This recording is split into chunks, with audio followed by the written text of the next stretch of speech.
Have you ever wondered how much magic it requires for Santa to reach every house within a time zone all at the same time? Well, the answer is 0, ladies and gentlemen. What we do here is purely science. Magic is just too hard to come by these days. Ever since the untimely death of the big man back in 1882, the North Pole had large difficulties conjuring up the same amount of magic that he could. We were in need of something more practical. The North Pole Science Division was the answer to our prayers. We decided to put magic to rest and introduce a scientific method to the annual holiday. Traces of Kris Kringle's DNA had been located all over the North Pole. These brilliant minds collaborated to make the very first clone of the big man. Unfortunately, he lacked the magic that had enabled him to survive the vicious Eve. So they went back to work and created millions of Santas to make up for the lack of magic. And there was much rejoicing. Our process starts in the fertilizing room. The embryos are injected with the DNA and are transplanted into the artificial ovaries. Through Bokanovsky's process, we are able to spawn several clones from the same ovaries. Identical Santas came out of the hatchery. However, due to the large number of clones being produced at the time, it is common for genetic drift to occur, creating diversity amongst our Santas. It was said that the idea for the cloning experiment actually occurred close to 50 years before the death of the big man, and it was meant to be for increasing toy production. However, because of the tragedy, the project was transitioning to human reproduction on a larger scale. With these new advances, we are now able to reach every house in every time zone without wasting precious magic. The few issues that we have come across are quickly taken care of. In order to face the hardest day of the year, our Santas must undergo a rigorous 3-week training program in order to be cleared for the task at hand. It is a dangerous job, and it is a necessary job. From here to there, all around the square, we are North Pole Science Division, helping children become spoiled since 1882.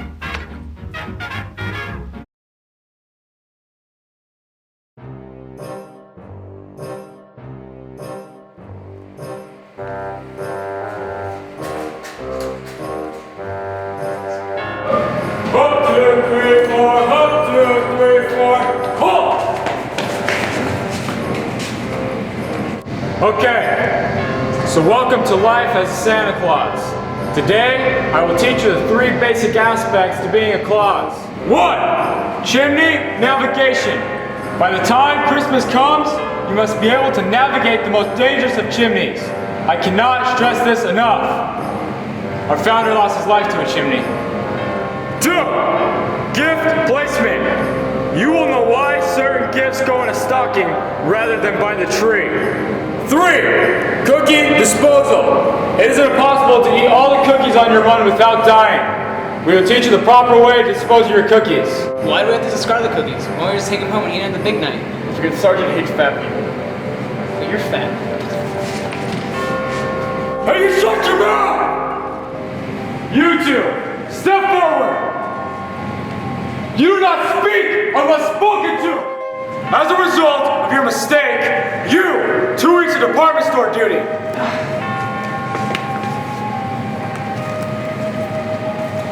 And you, 2 weeks of charity duty.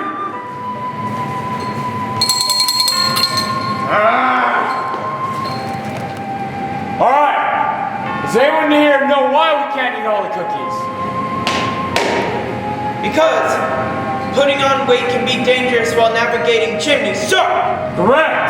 Good work, 608. These next few weeks will be difficult. Do not expect any free time because we will be intensely training. Dismissed!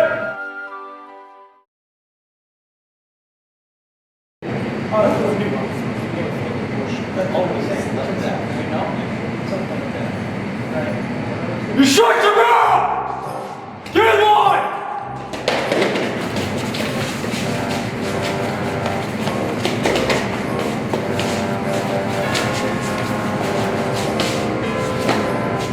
I would like to congratulate you all on a very successful Christmas.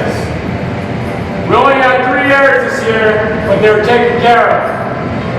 As you know, the factory is overcrowded and working conditions are questionable.